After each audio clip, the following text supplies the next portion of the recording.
బెజవాడలో వరద బాధితులకు అండగా ప్రభుత్వం చర్యలు తీసుకుంటోంది. 3 లక్షల మంది బాధితులను తరలించేందుకు ఏర్పాటు చేస్తోంది. 6 హెలికాప్టర్లు, 40 మోటార్ బోట్లు, వందలాది ఆర్టీసీ బస్సులను సిద్ధం చేసింది. సీఎం చంద్రబాబు ఎన్టీఆర్ జిల్లా కలెక్టరేట్ నుంచి నిత్యం పర్యవేక్షిస్తున్నారు.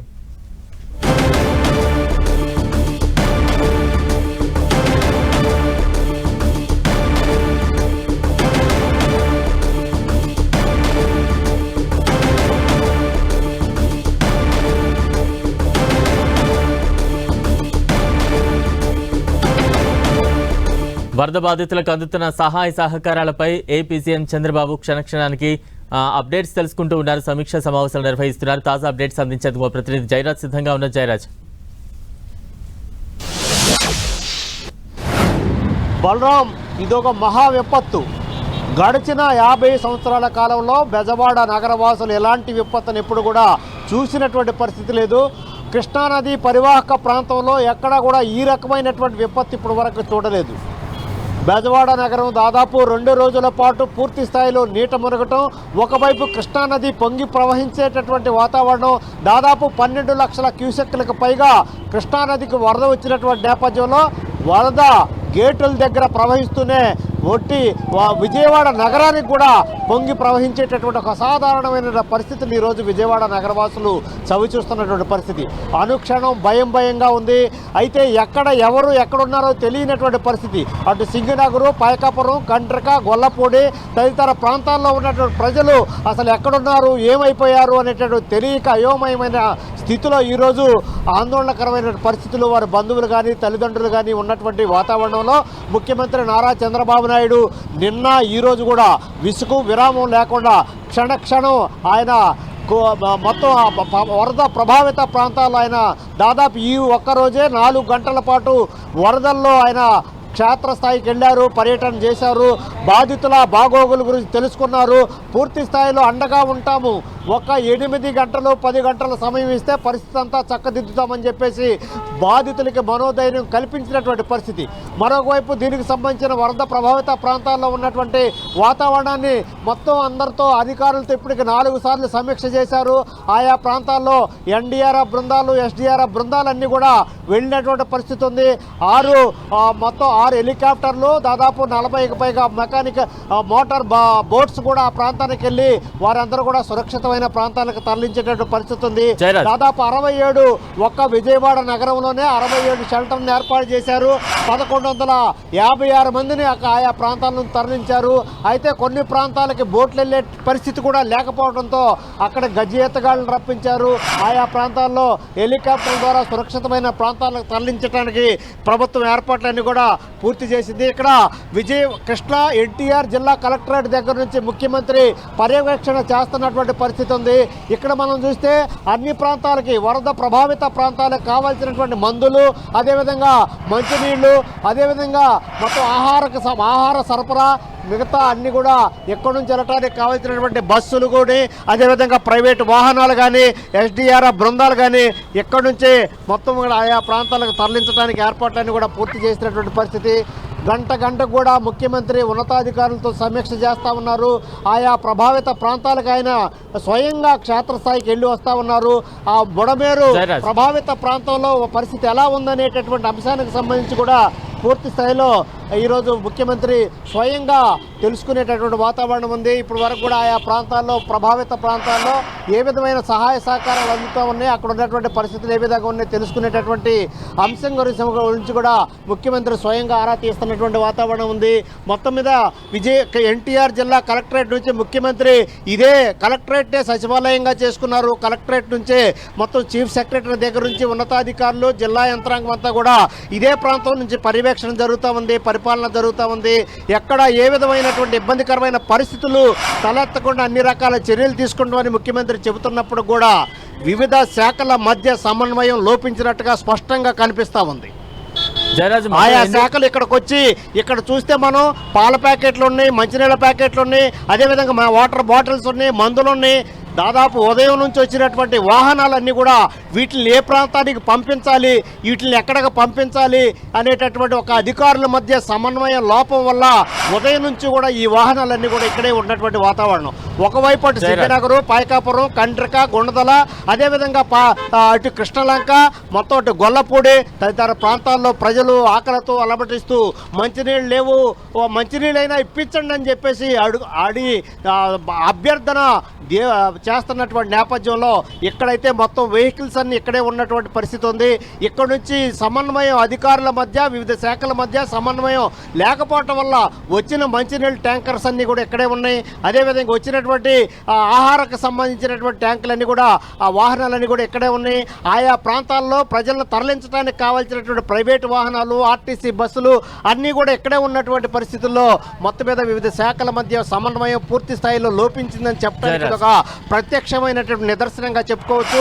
ఒకవైపు ముఖ్యమంత్రి క్షేత్రస్థాయికి వెళ్ళి రాత్రి కూడా తెల్లవారుజామున 4 గంటల వరకు కూడా ముఖ్యమంత్రి స్థాయి వ్యక్తి మొత్తం అంటే గొల్లపూడి, ఇబ్రహీంపట్నం, కృష్ణలంక, పాయకాపురం, సింగనగర్ ప్రాంతాల్లో దాదాపు పెద్ద ఎత్తున నీరు ప్రవహిస్తున్నప్పుడు కూడా, భయానకమైనటువంటి వాతావరణం ఉన్నప్పుడు కూడా తెల్లవారులు ఆయన ఆ ఏరియాలో పర్యటించారు. బాధితులకు మనోధైర్యం కల్పించారు. సురక్షితమైన ప్రాంతాలకు తరలి ఇస్తామని చెప్పేసి హామీ ఇచ్చినటువంటి నేపథ్యంలో ముఖ్యమంత్రి స్థాయి అధికారి కూడా ఈ అధికారుల మధ్య సమన్వయ లోపం వల్ల పూర్తి స్థాయిలో ఇక్కడ సమన్వయ లోపం మీద స్పష్టంగా కనిపిస్తూ ఉంది. ఈ వాహనాలన్నీ కూడా వచ్చి ఉదయం నుంచి వచ్చినప్పుడు కూడా వీటిని సరైన ప్రాంతాలకి, అవసరమైన ప్రాంతాలకి, బాధితులు ఉన్న ప్రాంతానికి తరలించేటటువంటి విషయంలో జిల్లా యంత్రాంగం పూర్తి స్థాయిలో వైఫల్యం చెందిందని చెప్పుకోవచ్చు. ఇక్కడ ఉన్నటువంటి వాతావరణం చూస్తే మొత్తం అన్ని వాహనాలు కూడా, అన్ని శాఖల అధికారులు కూడా ముఖ్యమంత్రి దగ్గర ఉన్నప్పుడు కూడా బాధితుల నుంచి ఎటువంటి రియాక్షన్స్ వస్తూ ఉన్నాయి సహాయ సహకారాలకు సంబంధించి? బాధితులు ఆకలి కేకలేస్తున్నారు. బాధితుల బంధువులు అసలు ఎవరు ఎక్కడున్నారో, వాళ్ళ పిల్లలు ఎక్కడున్నారో, వాళ్ళ తల్లిదండ్రులు ఎక్కడున్నారో, వాళ్ళ చుట్టాలు ఎక్కడున్నారో తెలియనటువంటి ఒక అసాధారణమైనటువంటి పరిస్థితులు ఉన్నాయి. ఇప్పుడు వరకు కూడా కమాండ్ కంట్రోల్ రూమ్ ఇక్కడ హెల్ప్ లైన్ పెట్టారు. కేవలం మొత్తం మీద 2,76,000 మంది బాధితులు ఉన్నట్లుగా ప్రభుత్వమే అధికారికంగా ప్రకటిస్తే కేవలం హెల్ప్ లైన్ దగ్గర మాత్రం 11,567 కాల్స్ మాత్రమే వచ్చాయంటే మొత్తం మీద 2,76,000 మంది బాధితులు ఈ రోజున వరదలో చిక్కుకుపోయి ఉంటే వారిలో కేవలం 11,567 మందిని మాత్రమే సురక్షితమైన ప్రాంతాలకు తరలించారంటే అధికారుల మధ్య సమన్వయ లోపం ఇంతకంటే ఏముందని చెప్పుకోవాలి. దాదాపు 48 గంటలు కావస్తా ఉంది వరదలో చిక్కుకున్నటువంటి పరిస్థితి. అటు జిల్లా యంత్రాంగం, ఇక్కడ జిల్లా యంత్రాంగం అంతా అన్ని శాఖల అధికారులు కూడా కొత్తగా వచ్చారు. వారికి విజయవాడ నగరపాలక సంస్థ కానీ, విజయవాడ భౌగోళిక స్వరూపం కానీ, విజయవాడలో ఉన్నటువంటి వాతావరణ పరిస్థితులు కానీ ఏమాత్రం తెలియనటువంటి పరిస్థితి ఒకవైపు ఉంటే, ఇటువైపున ప్రజాప్రతినిధులు, సీనియర్గా ఉన్నటువంటి ప్రజాప్రతినిధులు కూడా వారిని గైడ్ చేసే విషయంలో కానీ, ముందు జాగ్రత్తలు తీసుకునేటటువంటి విషయంలో కానీ ఎక్కడ కూడా వాళ్ళు ముందుగా రివ్యూలు పెట్టడం కానీ, దీనికి సంబంధించిన ఏర్పాట్లు చేసే విషయంలో సమన్వయ లోపం కనిపిస్తుంది. ఈ ఫలితంగానే 2,76,000 మంది నగరపాలక సంస్థలు ఉన్న ప్రజలు వరదల్లో చిక్కుకుపోయారు. వారందరూ కూడా సురక్షితమైన ప్రాంతాలకి తక్షణమే తరలించకపోతే ఎంతమంది ఏ రకమైన ఇబ్బందులు పడతారో తెలియనటువంటి అసాధారణమైన ఆందోళనకరమైనటువంటి పరిస్థితులు ఈ రోజు బెజవాడ నగరవాసులు ఎదుర్కొంటున్నారు. బలరాం, జయరాజు, మొత్తం ఎన్ని పునరావాస కేంద్రాలు ఏర్పాటు చేశారు? అక్కడ ఎటువంటి ముందస్తు చర్యలు చేపట్టారు? దానికి సంబంధించిన అప్డేట్స్ ఉన్నాయా? వాటిని ఎవరు పర్యవేక్షిస్తూ ఉన్నారు? బలరాం, 67 హెల్ప్ మొత్తం సెంటర్లన్నీ ఏర్పాటు చేశారు. 2,76,000 మంది ప్రజలు, ముఖ్యంగా పాయకాపురం, సింగనగరు, కండ్రిక, గుణదల, మధురానగర్, గొల్లపూడి, అదేవిధంగా విద్యాధరపురం, భవానీపురం ప్రాంతాల్లో బుడమేరు పొంగి ప్రవహిస్తూ దాదాపు 10 అడుగుల మేర వర్షం నీళ్ళు వచ్చేసి ఆగిపోతే 48 గంటలుగా ఒకరికొకరు సంబంధాలు లేవు. ఆయా ప్రాంతాల్లో ఏం జరుగుతుందో తెలియనటువంటి పరిస్థితి, బోట్లు కూడా వెళ్ళలేని పరిస్థితి, గజేతగాళ్ళు కూడా వెళ్ళలేనటువంటి వాతావరణంలో ఉంటే వివిధ శాఖల సమన్వయం చేసుకునే విషయంలో పూర్తిగా వైఫల్యం కనిపిస్తూ ఉంది. ఏ ప్రాంతంలో ఎవరున్నారు, సోషల్ మీడియాలో కూడా పలానా ప్రాంతంలో, పలానా అపార్ట్మెంట్లో, పలానా వీధిలో పలానా వాళ్ళు చిక్కుకుపోయారని అధికారులకు సమాచారం ఇచ్చినా వారిని విసుక్కోవటం, వారి పట్ల నిర్దయగా మాట్లాడేటటువంటి అనుభవాలను కూడా చాలామంది బయట వ్యక్తం చేస్తున్నటువంటి పరిస్థితి. ముఖ్యమంత్రి రాత్రి పర్యటనకి వెళ్ళినప్పుడు కూడా చాలా ప్రాంతాల్లో ఉన్నటువంటి మంచినీళ్ళు ఇవ్వండి మహాప్రభు అని అభ్యర్థించేటటువంటి పరిస్థితి. తాము చిక్కుకుపోయామో బయటపడేయండి సార్ అని చెప్పేసి అభ్యర్థించేటటువంటి పరిస్థితి. ఆందోళనకరమైనటువంటి వాతావరణం ఉంది. కానీ ముఖ్యమంత్రి దాదాపు 24 గంటలుగా వరద ప్రభావిత ప్రాంతాల్లో తిరుగుతూ ఉన్నారు. ఆ ప్రాంతాల్లో ఉన్నటువంటి బాధితులందరూ కూడా మనోధైర్యం కల్పిస్తూ ఉన్నారు. వారందరినీ ఎట్టి పరిస్థితుల్లో సురక్షితంగా బయటపడేస్తాం, ఇబ్బంది లేకుండా చూస్తామని చెప్పేసి ముఖ్యమంత్రి ఇచ్చినటువంటి భరోసాతో అన్ని ప్రాంతాల వాసులు చాలా సురక్షితమైన ప్రాంతాలకు తరలి వెళ్తామనేటువంటి భరోసాతో ఉన్నారు. కానీ వివిధ శాఖల సమన్వయంతో వ్యవహరించినా వచ్చినటువంటి ఆహారాన్ని కానీ, వచ్చినటువంటి మంచినీళ్ళు కానీ, మిగతా అత్యవసరమైనటువంటి సేవలు కానీ ఆ ప్రాంతాలకి తక్షణమే తరలిస్తే చాలా మందిని ఇబ్బందికరమైన పరిస్థితుల నుంచి బయటపడే అవకాశం ఉంది. బలరాం, జయరాజ్, వరద ఉధృతి అయితే క్షణక్షణానికి పెరుగుతున్న పరిస్థితి మనం చూస్తూ ఉన్నాం. ఏ రకంగా అర్థం చేసుకోవాలి? మరింత వరద ఉధృతి పెరిగే ఛాన్సెస్ ఉన్నాయా? అధికారులు ఏం చెప్తూ ఉన్నారు? బలరాం, కృష్ణానదికి దాదాపు 12 లక్షల క్యూసెక్లకు పైగానే వాటరు చేరుతా ఉంది. ఎగువ ప్రాంతంలో ఉన్నటువంటి వరద నీరు ఎక్కువగా వస్తున్నటువంటి పరిస్థితుల్లో అటు శ్రీశైలం, పులిచింతల గేట్లన్నీ కూడా ఎత్తేశారు. దాదాపు విజయవాడ దగ్గర ఉన్నటువంటి ప్రకాశం బ్యారేజ్ దగ్గర ఉన్నటువంటి 70 గేట్లు కూడా ఎత్తేసి 24 గంటలు అవుతున్నప్పుడు కూడా గంటకి వరద నీరు పెరుగుతూ ఉంది. వరద నీరు 70 గేట్ల నుంచి వెళ్ళటం ఫ్లో ఎక్కువైనటువంటి నేపథ్యంలో ఆ ప్రాంతం నుంచి వెళ్ళలేక విజయవాడ నగరానికి వచ్చి చేరుతున్నటువంటి పరిస్థితి. అటు భవానీపురం, అదేవిధంగా మా గొల్లపూడి ప్రాంతాలకు కూడా ప్రధానమైనటువంటి రహదారులకి కృష్ణానదిలో వాటర్ వచ్చి చేరుతున్నటువంటి పరిస్థితి. మరొక వైపు అటు బుడమేరు కూడా పొంగి ప్రవహిస్తున్నటువంటి పరిస్థితుల్లో అటు మధురా నగర్, అదేవిధంగా సింగనగర్, పాయకాపురం, గొల్లపూడి ప్రాంతాలన్నీ కూడా నిన్నటి నుంచి దాదాపు 10 అడుగులకు పైగానే ఎత్తులో లోతులో నీళ్లు తేలియాడుతున్నటువంటి పరిస్థితి ఉంది. ముఖ్యంగా కొల్లేరుని రాజకీయ నాయకులు వేలాది ఎకరాలు ఆక్రమించినటువంటి నేపథ్యంలో కొల్లేరుకి బుడమేరు వాటర్ చేరేటటువంటి పరిస్థితి లేకపోవడంతో కొల్లేరు పోటెత్తింది. కొల్లేరు ఎగదన్నుతా ఉంది. కొల్లేరులో ఉన్నటువంటి పరిస్థితులు ఆక్రమణలు తొలగించకపోతే బుడమేరుకి శాశ్వతమైనటువంటి పరిష్కారం అయితే రాదు. ఫలితంగానే రాజకీయ నాయకుల ఆక్రమణలు కూడా బుడమేరులో తీవ్రంగా ఉన్నాయి. రాజకీయ నాయకులు గత కొంతకాలంగా బుడమేరుని పూర్తి స్థాయిలో ఆక్రమించేశారు. వారి అనుచరులు కూడా అటు బుడమేరుని చాలా పెద్ద ఎత్తున ఆక్రమించినటువంటి నేపథ్యంలో ఈరోజు ఒక పిల్లకాలంలాగా బుడమేరు తయారైంది. దానివల్లనే బుడమేరుకు వచ్చినటువంటి పెద్ద ఎత్తున వచ్చినటువంటి వరద నీరు అటు కొల్లేరులో కలవలేక ఎగదన్నుతున్నటువంటి పరిస్థితుల్లో ఈరోజు విజయవాడ నగరపాలక సంస్థలో ఉన్నటువంటి దాదాపు 3 లక్షల మంది ప్రజలు ఈరోజు వరదలో చిక్కుకెళ్ళినటువంటి పరిస్థితి. దాదాపు 13 నుంచి 14 లక్షల మంది జనాభా ఉన్నటువంటి విజయవాడ నగరపాలక సంస్థలో 3 లక్షలకు పైగా 24 గంటలుగా వరద నీటిలో చిక్కుకుపోయారంటే ఇంతకంటే దారుణమైనటువంటి పరిస్థితుల్లో విజయవాడ నగరం చారిత్రాత్మకమైనటువంటి విజయవాడ నగరపాలక సంస్థలు ఉన్నట్టు ఏ వ్యక్తి కూడా ఇప్పుడు వరకు చూడలేదు. గతంలో అనేక రకాలైనటువంటి సునామీలు చూశారు, వరద ప్రభావిత అంశాలను చూశారు. కానీ ఇలాంటి విపత్కరమైన పరిస్థితులు, ఏ విధమైన ఆందోళనకరమైన పరిస్థితులు చూడలేదు. ఏ ముఖ్యమంత్రి కూడా స్వయంగా క్షేత్రస్థాయికి వెళ్ళి వరద నీటిలో ఉండి దాదాపు 4-5 గంటల పాటు వరద నీటిలోకి వెళ్ళి పర్యవేక్షించి భరోసా ఇచ్చి అండదండగా ఉంటామనేటటువంటి హామీ ఇచ్చినటువంటి పరిస్థితులు కూడా గతంలో లేనటువంటి వాతావరణంలో ముఖ్యమంత్రి నారా చంద్రబాబు నాయుడు పూర్తి స్థాయిలో 24 గంటలుగా క్షేత్రస్థాయిలో ఉన్నారు. ఎన్టీఆర్ జిల్లా కలెక్టరేట్ని సచివాలయంగా చేసుకున్నారు. ప్రభుత్వం మొత్తం ఇక్కడ ఈ ప్రాంతం నుంచే పరిపాలన చేస్తూ ఉంది. కొద్దిసేపట్లోనే మరొకసారి కూడా ఇప్పుడే కొద్దిసేపటి క్రితమే ముఖ్యమంత్రి క్షేత్రస్థాయికి ఈరోజు ఇదొక 3వసారి తెల్లారుజాము నుంచి కూడా 3వసారి క్షేత్రస్థాయికి వెళ్ళారు. వరద ప్రభావిత ప్రాంతాలకు వెళ్ళారు. అక్కడ ఉన్నటువంటి బాధితులతో స్వయంగా మాట్లాడారు.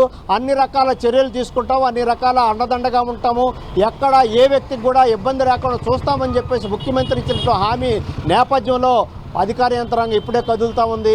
అధికార యంత్రాంగం వచ్చినటువంటి సరుకులు, అత్యవసరాలు, నిత్యావసరాలు కూడా ఆయా ప్రాంతాలకు తరలించేటటువంటి ఏర్పాట్లు చేస్తూ ఉన్నారు. మొత్తం మీద ముఖ్యమంత్రి కొద్దిసేపటి క్రితమే మాట్లాడినప్పుడు కూడా అన్ని ప్రాంతాలు చూసాం, ఇలాంటి విపత్కరమైన పరిస్థితులు ఎప్పుడు చూడలేదు, ముందు జాగ్రత్త చర్యలన్నీ కూడా చేపడతా ఉన్నాం. ఎక్కడ ఎవరికి కూడా ఇబ్బంది లేకుండా వారిని అందరూ కూడా సురక్షితంగా కాపాడే బాధ్యత ప్రభుత్వాన్ని అని చెప్పేసి ముఖ్యమంత్రి ఇచ్చిన హామీ నేపథ్యంలో ఆయా ప్రాంత వాసులు ఊపిరి పీల్చుకుంటారు. అయినప్పుడు కూడా అటు బుడమేరు కానీ కృష్ణానది కానీ గంటకు వరద పెరుగుతున్నటువంటి నేపథ్యంలో ఆందోళనకరమైన పరిస్థితులు ఆయా ప్రాంతాల్లో ఉన్నాయి. Balaram. Right, thank you Jayaraj.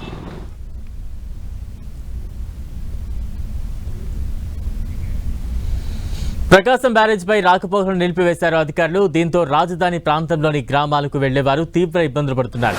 మరోవైపు ప్రకాశం బ్యారేజ్ 68వ గేట్ కౌంటర్ వెయిట్కు వరద ప్రవాహానికి బోటు కొట్టుకుని వచ్చి బలంగా తగలడంతో విరిగిపోయింది.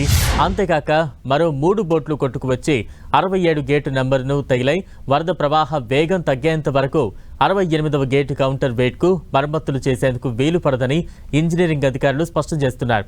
ప్రస్తుతం కృష్ణానదికి 11 లక్షల క్యూసెక్కులకు పైగా వరద పోటెత్తడంతో ప్రకాశం బ్యారేజీ వద్ద వరద ఉధృతి తీవ్రంగా ఉంది.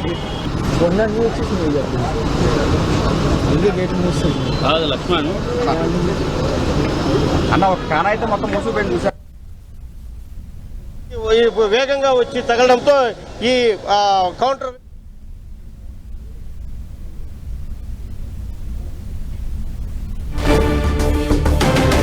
దీనిపై మరింత సమాచారం మా ప్రతినిధి విజయ్ చంద్రన్ అందిస్తారు.